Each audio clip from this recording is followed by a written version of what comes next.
हरम यानी मक्का पाक और मदीना तैयबा, ये वो मुबारक शहर हैं, ये मुबारक जगह है जहां जाने को हर मोमिन, हर मुसलमान तड़पता भी है, मचलता भी है। कौन सी ऐसी आंख है जो मक्का और मदीना देखने को ना तड़पती हो, और कौन सा ऐसा दिल है जो इन मुबारक जगहों पर जाने को न तड़पता हो। अल्हम्दुलिल्लाह, इस याद को मजीद बढ़ाने के लिए, शौक हरमैन बढ़ाने के लिए, और मदीना पाक और मक्का पाक का मजीद अदब दिल में बढ़ जाए, इन नियतों के साथ याद हरमैन सिलसिला लेकर हाजिर हैं। दुनिया भर से हाजियों के काफिले सूए हरमैन रवा दवा हैं, लाखों लाख पहुंच चुके होंगे और कईयों ने भी जाना है।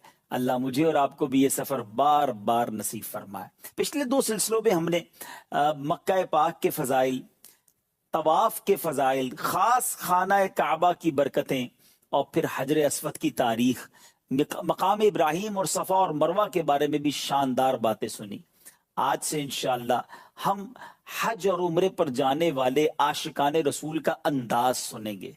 हमने भी तो सफर करना है ना, तो क्या ही अच्छा हो कि आशिकाने रसूल के वाकयात सुन लें, उनका अंदाज देख लें और कोशिश करें कि उनकी नकल करें, उनके तरीके पर, उनके अंदाज पर। वैसा तो नहीं कर सकते, मगर कुछ ना कुछ नकल करने की कोशिश करें। वो कहते हैं ना, अच्छों की नकल भी अच्छी होती है। सबसे पहले जो मैंने आपको रिवायत सुनानी है, जो वाकया सुनाना है, ये बज़ाहिर तो दुरूद पाक की फजीलत का है। दुरूद पाक की फजीलत भी पता चल जाएगी, लेकिन ये भी हज के दौरान होने वाला एक अजीम शान वाकया है। हजरत सैयदना सुफियान सौरी रहमतुल्लाहि तआला फरमाते हैं, मैंने दौरान तवाफ एक आशिक रसूल को हर कदम पर हुजूर नबी पाक साहिब लौलाक सल्लल्लाहु तआला अलैहि वसल्लम पर दुरूद पाक पढ़ते हुए देखा। हर कदम उठाता और दुरूद पाक पढ़ता।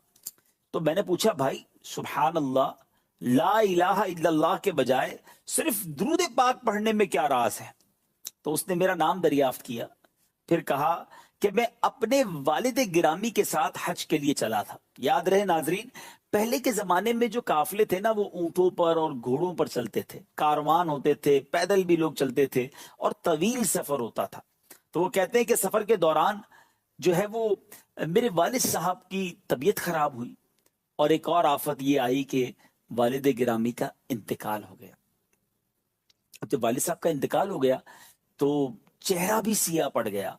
काफिले वाले आगे चले गए और मैं तन्हा, और वालिद साहब की मैयत मेरे साथ थी। मैं बड़ा गमजदा हुआ, बहुत रोया, और मेरी आंख लग गई। जब आंख लग गई तो मैं क्या देखता हूं कि एक बड़े नूरानी चेहरे वाले बुजुर्ग तशरीफ लाए। मेरे वालिद साहब के चेहरे पर हाथ फेरा, उनका जो पेट फूल गया था उस पर भी हाथ फेरा, पेट भी अपनी असली हालत में आ गया। चेहरा जो सिया पड़ गया था 14वीं रात के चांद की तरह चमकने लगा। वो बुजुर्ग जाने लगे तो मैंने उन्हें रोक लिया और कहा कि हुजूर, इस वीराने में, इस बेसरो सामानी के आलम में आपने जो मेरी दस्तगीरी फरमाई है, अपना तारुफ तो करवाइए। कहा, तो मुझे नहीं जानते? मैं जनाब मोहम्मद अरबी सल्लल्लाहु अलैहि वसल्लम हूं। तुम्हारा वालिद बड़ा गुनाहगार था, मगर ये मुझ पर दुरूद पाक कसरत से पढ़ता था। सुभान अल्लाह। और आका फरमाते, जिसका मजमून है कि जो मुझ पर कसरत से दुरूद पाक पढ़ता है, मैं उसकी फरियाद रसी करता हूं। फिर उस शख्स ने कहा, मेरी आंख खुल गई। जब मेरी आंख खुली तो मैंने अपने वालिद मोहतरम को देखा कि उनके चेहरे पर नूर है और जिस्म भी सही सलामत हो चुका है। अल्लाह अकबर। वो कहता है, बस ये वाकया देख कर आया हूं, तो अब हर कदम पर दुरूद ही पढ़ना है। आका पर दुरूद पढ़ने से बढ़कर और क्या वजीफा हो सकता है?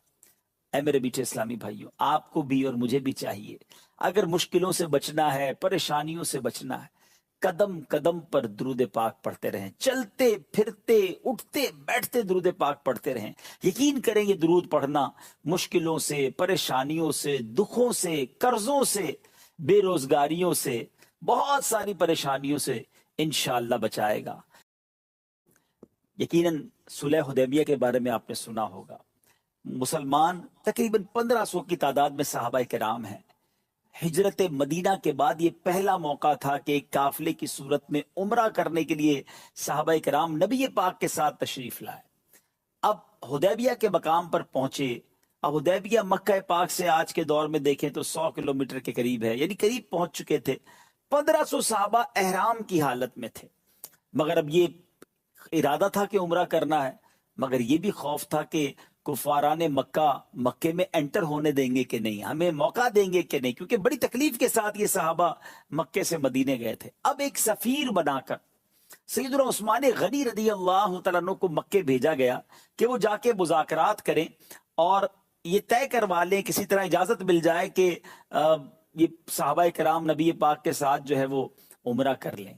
मगर उन लोगों ने ये तय किया, मुआहदे में ये लिखवाया कि मुसलमान इस साल उम्रा नहीं कर सकेंगे, यानी ये जो काफिला है इसको मक्के में उम्रा करने की इजाजत नहीं दी जाएगी। मगर हज़रत उस्मान गनी रदी अल्लाह तआला चूंकि मक्के ही गए थे, मक्का शरीफ पहुंच चुके थे और मुज़ाकरात हो रहे थे, तो उन्होंने कहा अब आप मक्के आ गए हैं तो आप तवाफ कर लीजिए, अलबत्ता आपके काफिले वालों को हम तवाफ और उम्रे की इजाजत नहीं देंगे। उस्मान गनी रदी अल्लाह तआला के पास मौका था, काबा सामने था, तवाफ कर सकते थे, मगर इश्क रसूल ने यह गवारा ना किया कि चला हूं नबी पाक अलैहिस्सलातु वस्सलाम के साथ, उनके काफिले का एक फर्द हूं, तो अपने आका से पहले कैसे तवाफ कर लूं। सैयदना उस्मान गनी रदी अल्लाह तआला अन्हु ने वो कमाल का जवाब दिया जो आज भी सुनहरे हुरूफ में तारीख की किताबों में दर्ज है। नाजरीन, ये दुनिया भर के आशिकाने रसूल की लिए एक शानदार पैगाम भी है, एक वे, एक डायरेक्शन भी है। आप कहते हैं सुभान अल्लाह, आप कहते हैं कि मैं उस वक्त तक तवाफ नहीं करूंगा जब तक रसूल खुदा अलैहिस्सलातु वस्सलाम तवाफ न कर लें। आपने तवाफ नहीं किया, आप वापस आ गए। और एक मजे की बात बताऊं, जब उस्मान गनी रदी अल्लाह तआला मक्के गए थे ना, तो इधर सहाबाए किराम आपस में गुफ्तगू करने लगे कि हजरत उस्मान कितने खुशनसीब हैं कि उनको तो वहां तवाफ का मौका मिल गया होगा, जाहिर है वो तो मक्के गए हैं तो तवाफ करके ही आएंगे। जब ये खबर नबी पाक अलैहिस्सलातु वस्सलाम तक पहुंची ना, तो आका अलैहिस्सलातु वस्सलाम ने फरमाया मुझे उम्मीद है कि उस्मान मेरे बगैर तवाफ नहीं करेंगे। कुछ इस तरह नबी पाक अलैहिस्सलातु वस्सलाम ने इरशाद फरमाया। तो मेरे बीचे इस्लामी भाइयों, ये बात बहुत कुछ बता गई है कि नबी पाक के बगैर तवाफ भी ना किया, आका राजी होंगे तो रब राजी हो जाएगा। है साबित हुआ कि जुमला फराइज फरू हैं, असलुल उसूल बंदगी उस ताजवर की है। तो यहां बहुत सारे लोगों के शायद मिसकंसेप्शन दूर हो जाएं, गलत फहमियां दूर हो सकती हैं। कुछ लोग कहते हैं यार ये इश्क वाली बातें कहां से ले आते हो, ये कहां लिखी हुई है, ये शरीयत में कहां लिखा है। मुझे बताइए ये कहां लिखा था कि उस्मान गनी रदी अल्लाह तआला अन्हु काबा सामने है, उन्होंने तवाफ नहीं किया और कहा कि नबी पाक के बगैर तवाफ नहीं करूंगा। हो सकता है किसी की अकल ये कहे कि मौका था, अल्लाह का घर सामने था, जनाब तवाफ कर लिया जाता। मगर इश्क के फैसले निराले होते हैं, हर चीज अकल से नहीं तोली जाती, हर चीज किताबों में नहीं होती। नाजरीन, इश्क की बातें बड़ी निराली हुआ करती हैं, इश्क खुद राह दिखाता है। अल्लाह अकबर। शायर कहते हैं ना, अकल को तनकीद से फुर्सत कहां, इश्क पर आमाल की बुनियाद रख। अल्लाह करीम मुझे और आपको सैयदना उस्मान गनी रदी अल्लाह तआला अन्हु के इश्क का जर्रा नसीब फरमाए। यकीनन आज के दौर में कोई इतना बड़ा मुफ्ती और आलिम नहीं है जितने बड़े आलिम और मुफ्ती हजरत उस्मान गनी रदी अल्लाह तआला अन्हु थे। मगर उनके दिल ने यही फतवा दिया कि जनाब अगर मेरे आका तवाफ नहीं कर सकते, अगर सहाबाए किराम और नबी पाक को रोका गया है, तो मैंने अकेले भी तवाफ नहीं करना है। सुभान अल्लाह, सुभान अल्लाह। तभी तो मौलाना हसन रजा खान साहब लिखते हैं ना, अल्लाह से क्या प्यार है उस्मान गनी का, महबूब खुदा यार है उस्मान गनी का। ने एक मरतबा फरमाया कि मैं बहुत शर्मिंदा हूं, आह अल्लाह से किस तरह मुलाकात करूंगा। अफसोस उसके पाक घर यानी काबाए मुशर्रफा में कभी मैं पैदल चलकर नहीं आया। उसके बाद आप 20 मरतबा मदीना मुनव्वरा से मक्का मुकर्रमा हज के लिए पैदल तशरीफ लाए। नाजरीन, ये कहना आसान है, आज भी तकरीबन 425 किलोमीटर का फासला है अगर रोड सीधी बना दी गई है तो। वरना जब ये पहाड़ थे, जब ये रेगिस्तान थे, तो ये सफर कैसे हुआ होगा पैदल।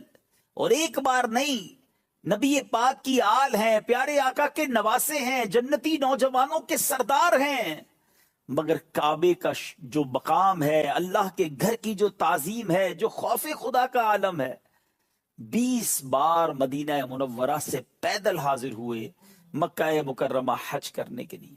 منقول ہے کہ ایک مرتبہ آپ نے خانہ کعبہ کا طواف کیا، مقام ابراہیم پر جب 2 رکعت نماز واجب الطواف ادا کی، پھر اپنا رخسار مقام ابراہیم پر رکھ دیا اور زاروں کتار روتے ہوئے اس طرح اپنے مناجات کی کہ اے میرے رب قدیر، تیرا حقیر بندہ تیرے دروازے پر حاضر ہے، تیرا بھکاری تیرے دروازے پر حاضر ہے، تیرا مسکین بندہ تیرے دروازے پر حاضر ہے۔ انہی الفاظ کو بار بار دہراتے رہے اور روتے رہے۔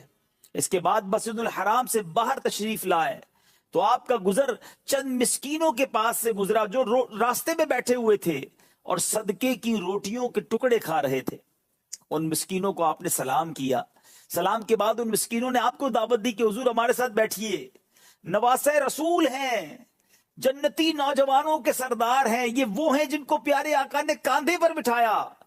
یہ مسکینوں کے ساتھ دسترخوان پر بیٹھ گئے، روڈ کے فٹ پاتھ پر گویا وہ بیٹھے کھانا کھا رہے ہیں۔ آپ نے ان کی حوصلہ افزائی کی، عاجزی کا منظر دیکھے کہ ان کے ساتھ بیٹھ گئے۔ فرمایا اگر یہ روٹیوں کے ٹکڑے صدقے کے نہ ہوتے تو میں آپ کے ساتھ ضرور کھانا کھاتا۔ آل رسول تھے نا، آل رسول کو صدقہ کھانا جائز نہیں تھا۔ اس کے بعد آپ ان مسکینوں کو اپنی قیام گاہ پر لے آئے، ایسے نہیں چھوڑ کر چلے گئے، اور سب کو عمدہ کھانا کھلایا اور رخصت ہوتے وقت سب کو درہم بھی عنایت فرمائے۔ کیا بات ہے، نبی پاک کی تربیت کا کیا شاہکار تھے یہ لوگ۔ ذرا غور کیجئے، یہاں 2 باتیں بڑی خوبصورت سیکھنے کو مل رہی ہیں اس واقعے سے۔ ایک تو کعبے کی عظمت، اللہ کے گھر میں حاضری کا انداز، وہاں خوف خدا کا عالم کیا ہونا چاہیے، وہاں اللہ کی بارگاہ میں فریاد کیسے کرنی چاہیے۔ ارے یہ لوگ تو بخشے بخشائے ہیں، جنتی نہیں فقط، ان کے صدقے ہم نے جنت میں جانا ہے، مگر اللہ کی بارگاہ میں آنسو بہا رہے ہیں، دعائیں کر رہے ہیں، پیدل حج کو جا رہے ہیں۔ اور آج ہم میں سے جو لوگ حج کو جاتے ہیں، عمرے کو جاتے ہیں، ہنستے ہوئے، کہے مارتے ہوئے، غفلت کا عالم ہے، سیلفی ہو رہی ہے، موبائل چل رہے ہیں، معاذ اللہ ادھر بھی گناہ ہو رہے ہیں، کعبے کو دیکھ کر بھی آنسو نہیں ہیں، وہاں بھی غفلت ہے، ایک آدھ بار تو دعا کر لی، اس کے بعد تو شاپنگ اور گھومنا پھرنا۔ نہیں میرے حاجیوں، یہ سفر اس لیے نہیں ہے کہ ہم فضول باتوں میں گزاریں، ہم غفلت میں گزاریں۔ مکہ پاک میں ایک ہیبت ہونی چاہیے دل پر کہ میں اللہ کی بارگاہ میں حاضر آیا ہوں، اللہ کے گھر پر آیا ہوں۔ اور جب بادشاہ کی بارگاہ میں ایک غلام جاتا ہے تو وہ ڈرا ہوا رہتا ہے کہ کہیں بادشاہ ناراض نہ ہو جائے، یہ تو احکم الحاکمین ہے، تو یہ رب العالمین کا گھر ہے۔ ادھر تو دل پر ایک کیفیت ہونی چاہیے، آنسو ہونے چاہیے، التجائیں ہونی چاہیے۔ خدارا ان واقعات کو سن کر اپنے اندر اس رقت کو پیدا کیجیے، اور پھر سبحان اللہ سبحان اللہ، اتنا بڑا مرتبہ ہے۔ اور مسکینوں کے ساتھ بیٹھ جانا، ان کے ساتھ کھانا کھانا، ان کو گھر لے آنا۔ آج ہمارا کیا حال ہوتا ہے؟ کیا ہم غریبوں کے ساتھ ایسا برتاؤ رکھتے ہیں؟ کیا ہم غریب لوگوں کے ساتھ بیٹھنا پسند کرتے ہیں؟ سیکھنا ہے مجھے اور آپ کو اہل بیت اطہار سے۔ جبھی تو جناب سیدی اعلیٰ حضرت لکھتے ہیں نا، وہ حسن مجتبی سید الاسخیاء راکب دوش عزت پہ لاکھوں سلام۔ کہتے ایک پرہیزگار شخص کا بیان ہے، میں مسلسل 3 سال سے حج کی دعا کر رہا تھا لیکن میری حسرت پوری نہ ہوئی۔ 4تھے سال حج کا موسم بہار تھا اور دل آرزو حرم میں بے قرار تھا۔ ایک رات جب میں سویا تو میری سوئی ہوئی قسمت انگڑائی لے کر جاگ اٹھی۔ الحمدللہ خواب میں نبی پاک علیہ الصلوۃ والسلام کی زیارت سے میں مشرف ہوا۔ میرے آقا نے ارشاد فرمایا تم اس سال حج کو چلے آنا۔ میری آنکھ کھلی تو خوشی سے دل جھوم رہا تھا کہ پیارے آقا علیہ الصلوۃ والسلام نے فرمایا ہے کہ تم اس سال حج کے لیے چلے جانا۔ بار بار یہ آواز میرے کانوں میں رس گھول رہی تھی۔ اچانک یاد آیا کہ میرے پاس تو زیادہ سفر ہی نہیں ہے، میرے پاس تو مال نہیں ہے، سفر کے لیے کاغذات اور تمام چیزیں نہیں ہیں، میں کیسے جاؤں گا؟ دوسری رات پھر نبی پاک علیہ الصلوۃ والسلام خواب میں تشریف لائے، لیکن میں اپنی غربت کا ذکر نہ کر سکا۔ پیارے آقا علیہ الصلوۃ والسلام نے پھر فرمایا اس سال حج کو چلے آنا۔ تیسری رات اب نبی پاک خواب میں آئے، پھر فرمایا تم اسی سال حج کو چلے جانا۔ میں سنتا رہا مگر ہمت نہ ہوئی۔ اب 4تھی بار میں نے سوچا کہ اب پیارے آقا تشریف لائیں گے نا خواب میں تو میں عرض کر دوں گا حضور میں کیسے آؤں، میرے پاس تو کچھ بھی نہیں ہے، آہا پلے زر نہیں، رختے سفر سرور نہیں، تم بلا لو تو بلانے پر ہو قادر یا نبی. اب چوتھی رات نبی پاک علیہ الصلوۃ والسلام خواب میں تشریف لائے. فرمایا تم اس سال حج کو چلے جانا. میں نے دست بستہ عرض کی حضور میرے پاس تو اخراجات نہیں ہیں. ارشاد فرمایا اپنے مکان میں فلاں فلاں جگہ کو کھودو, وہاں تمہارے دادا کی زرہ موجود ہے. دادا کا وہ ایک لباس, جنگی لباس تھا, وہ موجود ہے. اتنا فرما کر میرے آقا علیہ الصلوۃ والسلام تو تشریف لے گئے. میری آنکھ کھلی, میں نے جو جگہ نبی پاک نے خواب میں بتائی تھی اس جگہ کو کھودا تو میرے دادا جان کی قیمتی زرہ وہاں سے نکلی, بالکل صاف ستھری تھی, گویا کسی نے استعمال ہی نہ کی ہو. میں نے اسے 4000 دینار میں بیچا, اللہ کا شکر ادا کیا. پیارے آقا علیہ الصلوۃ والسلام کی نظر عنایت سے اسباب حج کا خود ہی انتظام ہو گیا. تو کیا پتا چلا ناظرین, تڑپ سچی ہونی چاہیے, التجا ہونی چاہیے, آنکھوں میں آنسو ہونے چاہیے, یاد حرمین ہونا چاہیے, اللہ کی بارگاہ میں دعائیں ہونی چاہیے, نبی پاک علیہ الصلوۃ والسلام کی بارگاہ میں التجائیں ہونی چاہیے. جب کرم ہوگا نا تو حالات ایسے بدلیں گے کہ بندہ دیکھتے ہی دیکھتے سمجھ بھی نہیں آتی اور کیسے پہنچ جاتا ہے. پھر جس کو بلاوا آتا ہے اس پر کیسا کرم ہوتا ہے. حضرت سیدنا علی بن موفق رحمت اللہ تعالی فرماتے ہیں میں نے حج کی سعادت حاصل کی, کعبہ مشرفہ کا طواف کیا, حجر اسود کا بوسہ لیا, 2 رکعت نماز طواف پڑھی اور کعبہ شریف کی دیوار کے ساتھ بیٹھ کر رونے لگا اور بارگاہ الہی میں عرض کی یا اللہ میں نے تیرے پاک گھر کے گرد نہ جانے کتنے چکر لگائے مگر میں نہیں جانتا کہ قبول ہوئے یا نہیں. پھر مجھ پر غنودگی طاری ہو گئی, میں نے ایک غیبی آواز سنی, اے علی بن موفق ہم نے تیری بات سن لی ہے, کیا تو اپنے گھر میں صرف اسی کو نہیں بلاتا جس سے تو محبت کرتا ہے. اللہ اکبر, اللہ اکبر. ناظرین یہ جملہ پھر سنیے گا, غیب سے آواز کیا آئی, اے علی ہم نے تیری بات سن لی ہے, کیا تو اپنے گھر میں صرف اسی کو نہیں بلاتا جس سے تو محبت کرتا ہے. گویا بلایا اس سے جاتا ہے جس پر کرم کیا جاتا ہے, جس سے محبت کی جاتی ہے, جسے مہمان بنایا جاتا ہے. پھر ہم کیوں نہ تڑپیں, ہم کیوں نہ التجائیں کریں بارگاہ الہی میں کہ مولا ہمیں بھی اپنے گھر کا مہمان بنا لے, ہم پر بھی مہربانی کر دے, ہمیں بھی تیرا گھر دکھا دے, ہمیں بھی حج کی سعادت بخش دے. مالک بڑے گناہ ہیں, بڑی خطائیں ہیں, اور ہم نے سن رکھا ہے حدیثوں میں کہ عرفات کے میدان میں حاجیوں کے سارے گناہ معاف کر دیے جاتے ہیں. بہت گناہ ہے مالک ہمارے سر پر, ہم پر کوئی ایسی کرم نوازی کر دے کہ ہم بھی احرام پہن کر عرفات آ جائیں اور یہ سارے جو گناہوں کا